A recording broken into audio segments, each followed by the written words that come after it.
Untuk mengetahui kondisi psikologi tersangka kasus penembakan atasannya, Bribtu Susanto, pihak kepolisian daerah Metro Jaya melakukan tes psikologis terhadap yang bersangkutan. Dari hasil tersebut disimpulkan tes kejiwaan terhadap Bribtu Susanto dinyatakan normal.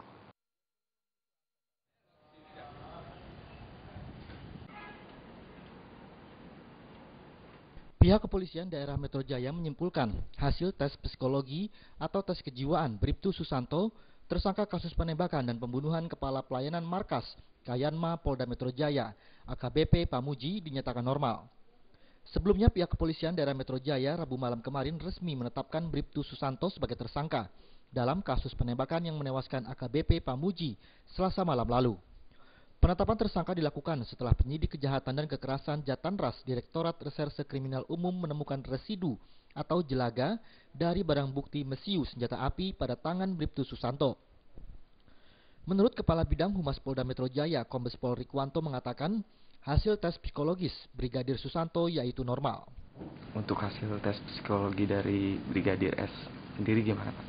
Hasilnya normal, ya, wajar, tidak ada sesuatu yang aneh di situ. Tersangka sudah mengakui bahwa dia melakukan itu? Belum ya, ini butuh penggalian lebih mendalam lagi, tentunya melalui scientific investigation, mudah-mudahan bisa. Penetapan tersangka terhadap Brigadir Susanto sekaligus menggugurkan pengakuannya bahwa kasus penembakan AKBP Pamuji dikarenakan bunuh diri.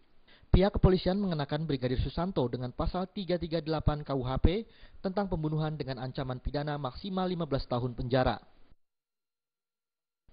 Dari Jakarta, Zikri Amin melaporkan.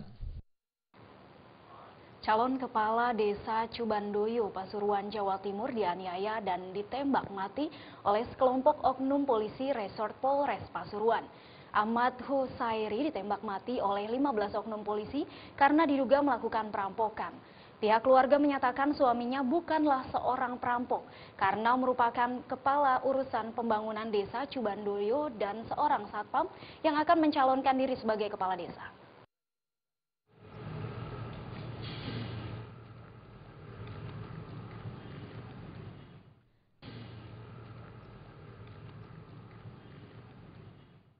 Jumat siang, istri korban penganiayaan dan pembunuhan yang dilakukan oleh sekelompok oknum polisi melaporkan 15 orang polisi yang melakukan pembunuhan suaminya, Ahmad Husairi, ke Divisi Propam Mabes Polri.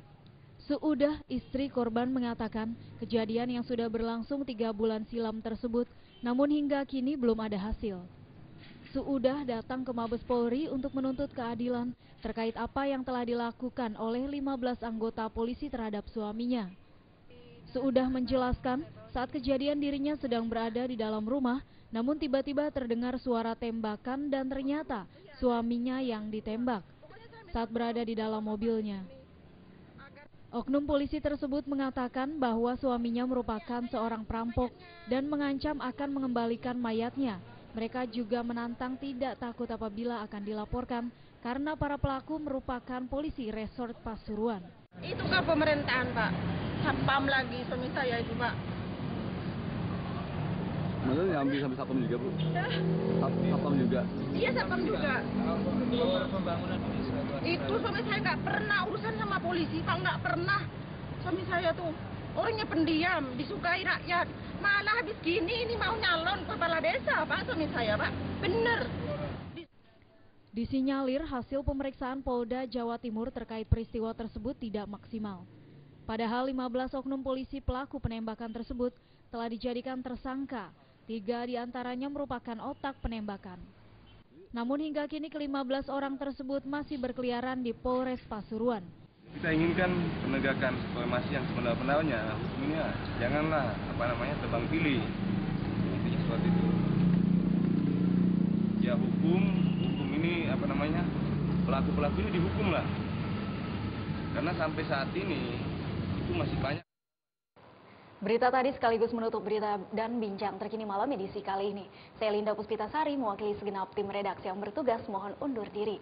Terima kasih atas perhatian Anda dan jangan lupa untuk memfollow Twitter kami di @indo_network. Sampai jumpa dan salam Indonesia.